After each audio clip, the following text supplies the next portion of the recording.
Jésus, tu as les paroles de la vie.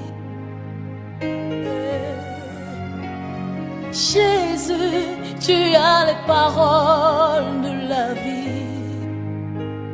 Oh, Jésus, tu as les paroles de la vie. Oh, mon roi, tu as les paroles de la vie. C'est toi que je veux louer. Bonjour à tous, et bienvenue dans « L'Éternel ouvre nos yeux ». Je me nomme Akou Christophe.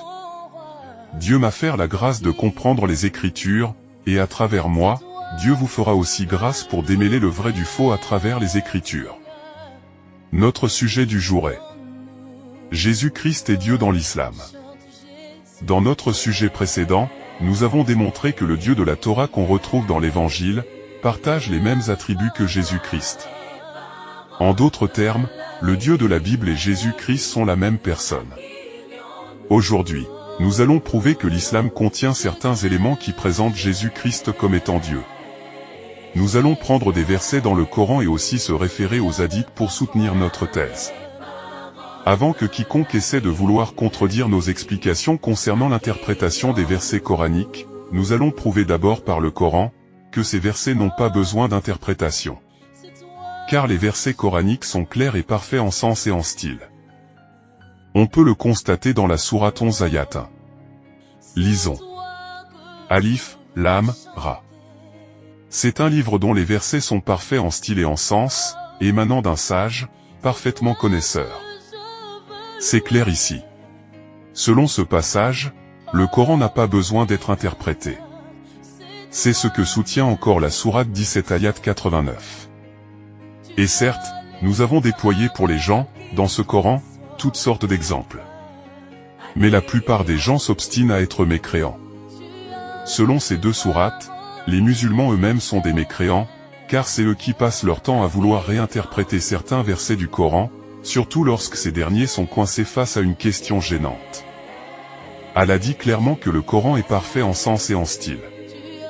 Donc il n'a pas besoin d'une quelconque interprétation. En d'autres termes, ce qui est écrit dans le Coran doit être compris de manière littérale. Maintenant que nous avons réglé le problème de la réinterprétation, revenons à notre sujet. Jésus est Dieu dans l'islam. Certains mots dans le Coran, des versets dans les sources fiables islamiques montrent clairement que Jésus-Christ est Dieu. Et c'est cela que nous allons prouver. Dans la sourate 3 ayat 45, il est écrit « Rappelle-toi, quand les anges dirent, ô Marie, voilà que Dieu t'annonce une parole de sa part, son nom sera, Al-Masih, Issa. Fils de Marie, illustre ici-bas comme dans l'au-delà, est l'un des rapprochés de Dieu. Première question, pourquoi il sera connu sur la terre et même dans l'au-delà? En deux, il faut savoir que le Messie, et un Messie se diffèrent. Un Messie, un oint, ou un prophète, c'est lorsqu'on parle d'une personne que Dieu envoie. Mais lorsqu'on parle de le Messie, le prophète, le déterminant le, indique l'absolu. En d'autres termes, seul Dieu prend le titre le Messie avec grand M. Seul Dieu prend le titre, le prophète. Car là, il s'agit de l'absolu. Alors, si Jésus n'est pas Dieu, pourquoi dans le Coran, Jésus prend un titre qui est seulement attribué à Dieu? Seuls nos frères, les musulmans pourront nous expliquer ça. Encore dans la même sourate, au même verset on dit « Dieu t'annonce une parole de sa part, son nom sera, Al-Masih, Issa ». J'aimerais attirer votre attention sur la phrase où on dit « sa parole ». Dans la Bible dans Jean 1 verset 1, on nous dit que Jésus est la parole de Dieu. Or on ne peut pas dissocier quelqu'un de sa parole. Exemple, si jamais vous promettez quelque chose à quelqu'un, et que vous lui donnez votre parole, si jamais la promesse n'est pas respectée, c'est vous que cette personne prendra pour une personne non crédible. Donc la parole d'une personne est égale à cette personne. Cependant, la parole de Dieu est égale à Dieu lui-même. Donc si dans la sourate 3 verset 45, il est écrit que « Jésus est la parole de Dieu », équivaut à dire que Jésus est Dieu. Donc la sourate 3 verset 45 dit clairement que Jésus est Dieu. Donc vous pouvez constater que lorsqu'on examine bien certains versets, on a la preuve que Jésus est Dieu dans le Coran. En plus de ces arguments, je vais vous présenter le témoignage d'un ancien imam. Après avoir fait lui-même ses recherches, il était obligé de reconnaître que certains versets du Coran présentent Jésus-Christ comme Dieu. Suivez son témoignage. Alors que je travaillais dans un moshi musulman comme un imam, comme un prêtre de la congrégation, une fois je prêchais dans la mosquée que Jésus-Christ n'est pas Dieu. Pour moi, Allah seul était Dieu. Et je crois qu'Allah ne s'est jamais marié, donc pas de fils pour Allah. Donc j'ai prêché là, que Jésus n'est pas Dieu. Alors quelqu'un m'a demandé qui est Jésus, de la foule, peut-être un musulman. Mais il m'a demandé qui est Jésus, je prêchais qu'il n'est pas Dieu, mais la question est, qui est-il? Pour savoir qui il est, j'ai relu encore une fois le Coran entièrement. 114 chapitres, 6666 versets du Coran. Quand je l'ai lu, le nom du prophète Mohammed, je l'ai trouvé dans le Coran dans 4 endroits. Mais le nom de Jésus, je l'ai trouvé dans 25 endroits. Donc j'étais un peu confus. Pourquoi le Coran donne plus de préférence à Jésus? Et la deuxième chose, je ne pouvais pas trouver le nom d'une femme dans le Coran. Le nom de la mère du prophète Mohammed, ou le nom de la femme, ou le nom des enfants. Rien. Dans le Coran il n'y a que seul, le nom d'une femme que j'ai trouvé, Mariam, la mère de Jésus. Pas le nom d'autre femme. Et dans le Saint-Coran, chapitre 3 le nom du chapitre, c'est « Famille de Mariam ». Et le Saint-Coran chapitre 19, le nom du chapitre lui-même est Mariam. Un chapitre est Mariam. Donc j'étais très curieux, pour savoir pourquoi ce Coran dit toutes ces choses. À propos de Mariam, le Saint-Coran chapitre 3 verset 34 et suivant, dit que Marie est née, sans le péché ordinaire. Elle n'a jamais commis aucun péché dans sa vie. Elle était toujours vierge. Puis à propos de Jésus, quand je lis chapitre 3 versets 45 à 55, il y a 10 points que le Coran fait à propos de Jésus. La première chose que le Coran dit, le mot arabe qui signifie la parole de Dieu, et la deuxième chose Ruhollah, qui signifie esprit de Dieu, et le troisième est Issa qui signifie Jésus-Christ. Donc le Coran donne au nom de Jésus, la parole de Dieu, l'esprit de Dieu, Jésus-Christ. Puis le Coran dit que Jésus a parlé quand il était très petit. 2 jours après sa naissance, il a commencé à parler. Le Coran dit que Jésus a créé un oiseau vivant avec de la boue. Il a pris de la boue, a formé un oiseau. Quand il a respiré dessus, c'est devenu un oiseau vivant.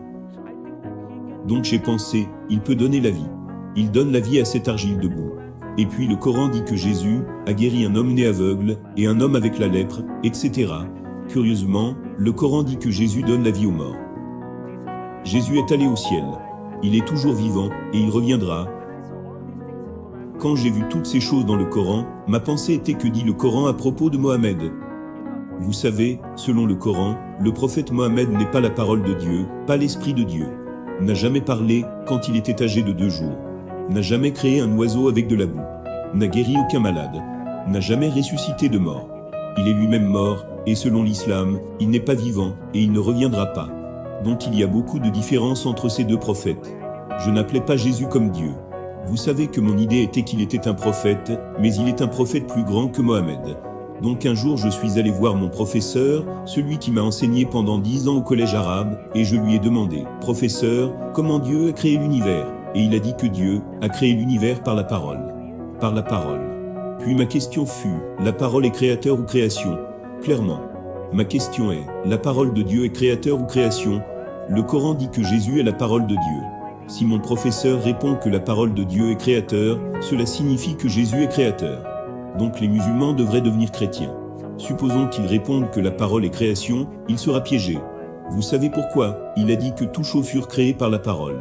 Suppose qu'ils disent que la parole est création, alors comment Dieu a-t-il créé le monde? Donc il ne pouvait pas dire que la parole est créateur, il ne pouvait pas dire que la parole est création. Donc il fut assez en colère, il m'a poussé hors de la salle et a dit, la parole n'est pas le créateur, ni la création. Sors d'ici. Ils disent que la parole est création. Ils essaient de prouver. Ils disent que la parole n'est pas le créateur, n'est pas la création. Mais pas Dieu, pas Dieu. Pas le créateur, pas la création. Donc pas Dieu, et également pas la création. Aussi qu'ils ne sont pas égaux avec Dieu, c'est tout leur problème. Donc quand il a dit ça, j'ai dit à mon professeur, la parole n'est pas le créateur, pas la création, c'est pourquoi les chrétiens disent que la parole est fils de Dieu. Puis il m'a dit, s'il y avait un fils pour Dieu, je dois lui montrer la femme de Dieu. Sans aucune femme, aucune chance d'avoir un fils. Alors j'ai montré une partie du Coran. Le Coran dit que Dieu peut voir sans les yeux. Dieu peut parler sans la langue. Dieu peut entendre sans les oreilles. C'est écrit dans le Coran, j'ai dit, si c'est le cas, il peut avoir un fils sans une femme. Donc là nous avons une énorme argumentation. J'ai pris mon Coran, je l'ai gardé sur ma poitrine, et j'ai dit, Allah, dis-moi ce que je devrais faire, parce que ton Coran dit que Jésus est toujours vivant. Et que Mohamed n'est plus. Dis-moi qui devrais-je accepter? Après ma prière j'ai ouvert le Coran. Quand j'ai ouvert le Coran, j'ai vu le chapitre 10 verset 94. Vous savez ce que dit le Coran?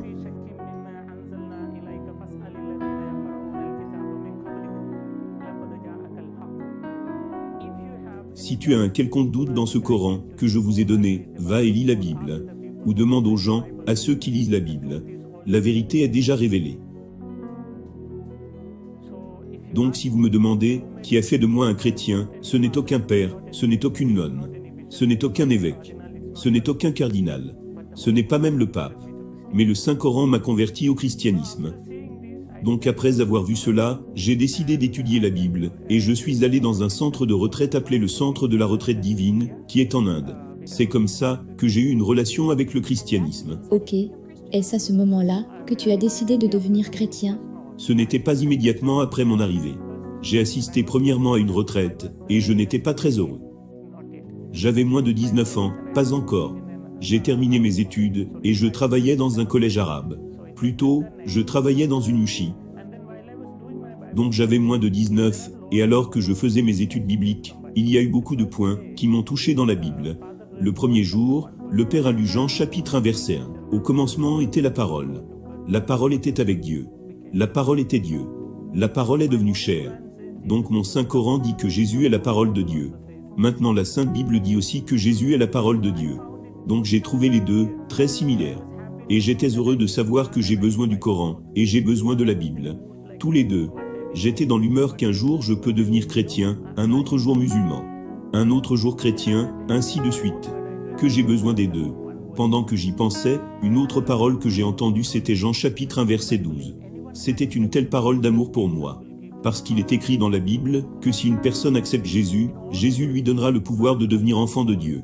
Vous savez, dans tous les versets du Coran, Allah appelle les êtres humains esclaves, et Allah est le maître. Le maître ne peut pas aimer l'esclave. L'esclave ne peut pas aimer le maître. Je n'aime pas être appelé esclave par quelqu'un.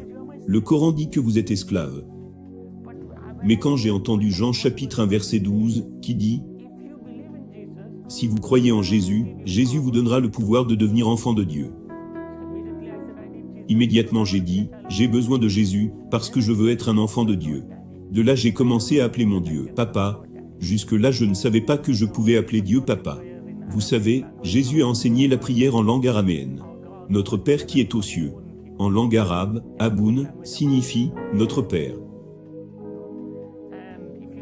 Et si vous me demandez, je ne peux pas exprimer ma joie chaque fois que j'appelle Dieu « Mon Père ». Chaque fois que j'appelle Dieu « Père ». Et chaque fois que je pense que le Créateur de l'univers est mon Père, j'ai une sorte de joie que je ne peux pas exprimer. C'est au-delà de mon. Une expérience ne peut pas expliquer. Seulement vous pouvez comprendre par expérience. Donc j'aime vraiment appeler mon Dieu « Père ». De là j'ai décidé d'accepter Jésus. Donc c'est là que tu as pris la décision de devenir chrétien? Waouh, qu'il est beau ce témoignage. On a tous vu le témoignage de cet homme qui affirme que Jésus-Christ est Dieu selon certains versets du Coran. Nous allons donner une dernière source qui confirme que Jésus-Christ est Dieu. Nous devons savoir que le prophète de l'islam a vécu sa vie, et lorsqu'il tendait vers sa fin, il a tenu une déclaration que 80% des musulmans ne savent pas, et ils ne l'entendront jamais à la mosquée. Suivons la source. Dans Sahih al-Bukhari, numéro 3448. Il est écrit. Abu Huraira a rapporté. Le messager d'Allah a dit, par celui entre les mains duquel est mon âme, sûrement, Jésus, le fils de Marie descendra bientôt parmi vous et jugera l'humanité avec justice. Pourtant dans le Coran, à la sourate 22 verset 69, il est écrit.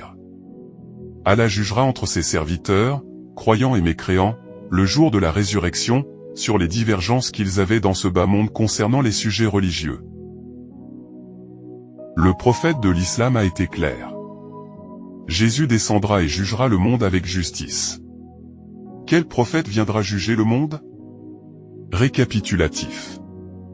Si Jésus et Allah sont tous deux sans péché, Et si c'est Jésus qui doit venir juger avec justice comme l'a dit le prophète de l'islam dans Sahih el-Bukhari, et que dans le Coran c'est Allah aussi qui doit juger le monde, là nous sommes confrontés à deux cas. Soit, Allah n'est pas unique. Soit, Allah et Jésus sont la même personne. Maintenant si avec toutes ces preuves, nos frères musulmans continuent de nous dire que Allah est seul et l'unique, nous devons alors conclure que Allah et Jésus sont la même personne.